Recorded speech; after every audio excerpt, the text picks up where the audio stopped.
नमस्ते भारत। आप सभी लोगों के बीच में एक बार फिर से मैं उपस्थित हो गई हूं।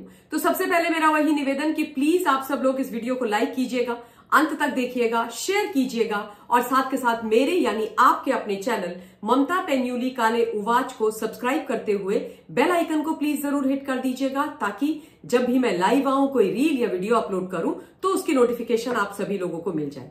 आज का दिन यूएस के लिए, भारत के लिए और पूरे विश्व के लिए बहुत महत्वपूर्ण था, क्योंकि आज अमेरिका के जो चुनाव थे प्रेसिडेंट के, उसका रिजल्ट निकला। रिजल्ट आप सब लोगों के सामने है। डोनाल्ड ट्रंप ने बहुत बढ़िया विजय प्राप्त करी है।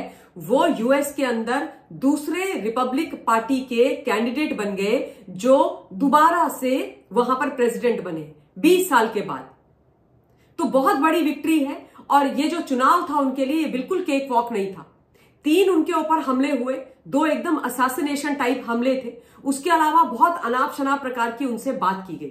खैर, ये तो यूएस की बात है, लेकिन यूएस में चुनाव हुए, यूएस के प्रेसिडेंट का सिलेक्शन हुआ, लेकिन भारत में बैठे हुए जो इकोसिस्टम के लोग हैं, उनके घर में मातम क्यों है? उनके घर में आज चूल्हा क्यों नहीं जल रहा है? उनके घर में रोटी क्यों नहीं बन रही है? वो रुदाली क्यों कर रहे हैं? आखिर इतना क्यों दुखी है कि डोनाल्ड ट्रंप जीत गया? क्यों चाहते थे ये लोग कि कमला हैरिस जीते? और मैं आपको बता दूं कि ये जो इकोसिस्टम है, ये वही है जो अभी कुछ समय पहले हमारे जो लोकसभा के चुनाव थे उसमें प्रधानमंत्री मोदी जी को जीतते हुए नहीं देखना चाह रहे थे। एड़ी से चोटी का जोर लगाया था।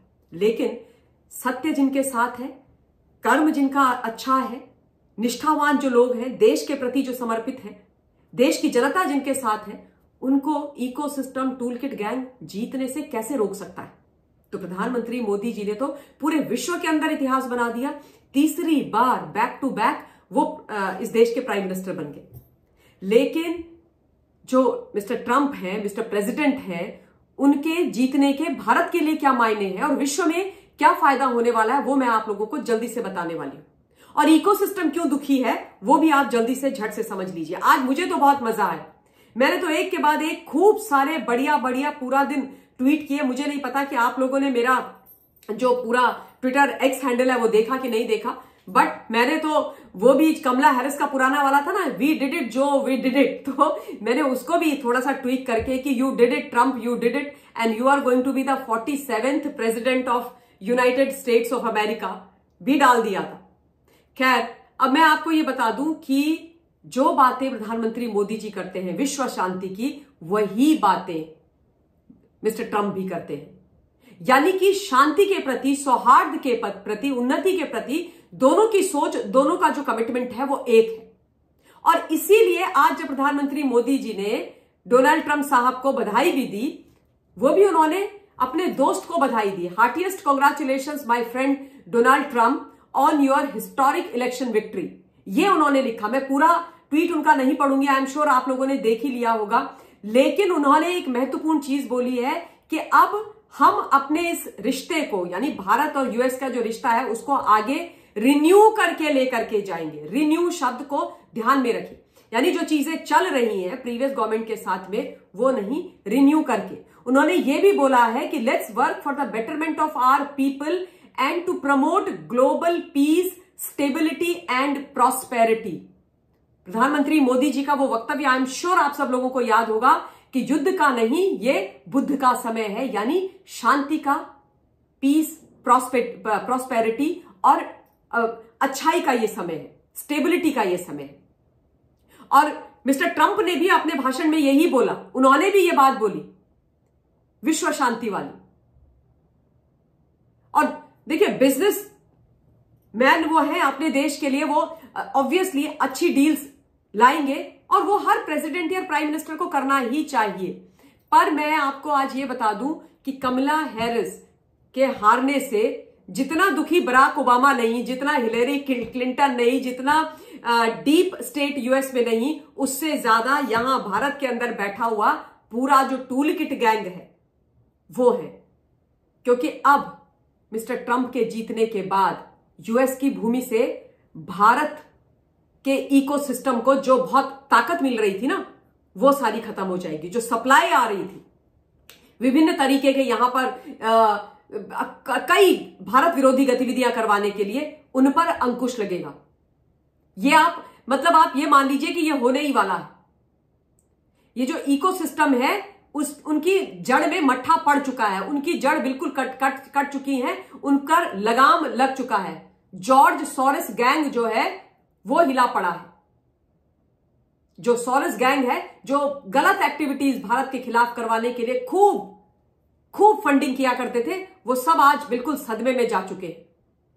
ये आप मान लीजिए। अब मैं आपको कुछ चीजें जरूर बता देती हूं कि मिस्टर ट्रंप के जीतने से एक बहुत बड़ी जो संभावना है और जो होगा, आप मान लीजिए, वो होगा रूस यूक्रेन का जो युद्ध चल रहा है, जो किसी के लिए अच्छा नहीं है, वो रुकेगा, वो जरूर रुकेगा। और जो फिलिस्तीन इजराइल के बीच में भी चल रहा है, देखिए वो भी रुकेगा। मैं ये कह सकती हूं वहां पर कि उसमें थोड़ा सा समय लग सकता है, लेकिन रुकेगा वो भी। और जो रूस यूक्रेन का युद्ध है वो डेफिनेटली रुकेगा। वो हमारे लिए, विश्व के लिए, हम सबके लिए बहुत अच्छा है।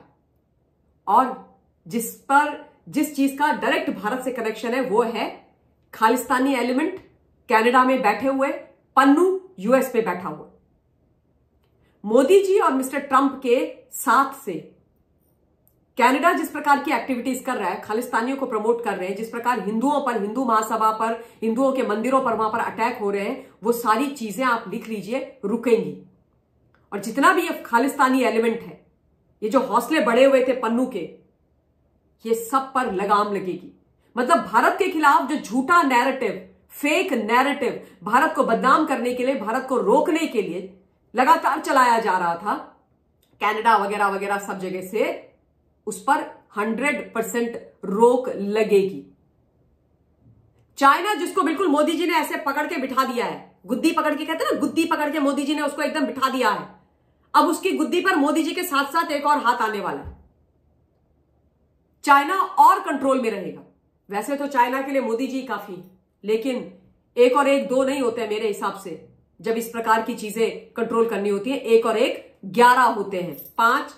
5, 10 और 1 11 होते हैं, और ये दोनों मिलकर के 11 ही होंगे इन सारे असामाजिक तत्वों को लाइन पर लाने के लिए।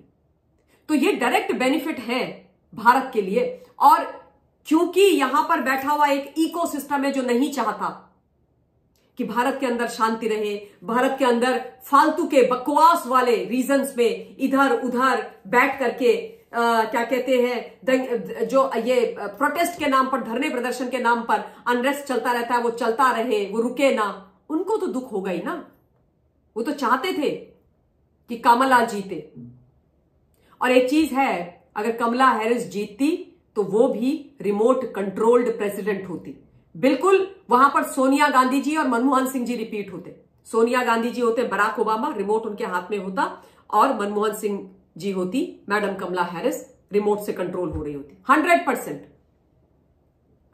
और भारत के लिए समस्या जितनी उत्पन्न होती हैं उसमें मिस्टर बराक ओबामा का छोटा हाथ है, ये आप समझना मत। कम से कम मैं तो नहीं समझती हूं, जितनी मेरी सोच है उसको ध्यान में रखते हुए। बहुत सारी चीजें हैं बताने के लिए, मैं I can just go on and on, पर मैं ज्यादा लंबा इसको नहीं करना चाहती हूं अपने वीडियो को। पर हां, यूट्यूब जिस पर हम सब लोग हैं, ये भी एकदम इकोसिस्टम का हिस्सा है साहब। तभी तो आप देखिए ना, हम जैसे लोगों के चैनल्स की एकदम लुटिया डुबो के रखते हैं और इकोसिस्टम वालों को खूब फ्लरिश करते हैं। वो तो बकवास भी करें, छींक भी मारे तो मिलियंस में उनके व्यूज चले जाते हैं। हम तथ्यों की सकारात्मक बात करें तो भी हम मतलब पता नहीं कहां होते हैं। हमारे अगर 6-7 लाख हम मेरे एक्सटेंडेड फैमिली मेंबर्स सब्सक्राइबर्स हैं तो हजारों में व्यूज जाते हैं, कई बार तो 2-3 हजार।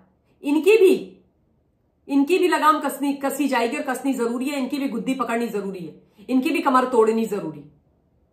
सब लोग फेयर हो, यह आवश्यक है। तो मोटा मोटी मैंने कुछ चीजें आपको बताई हैं।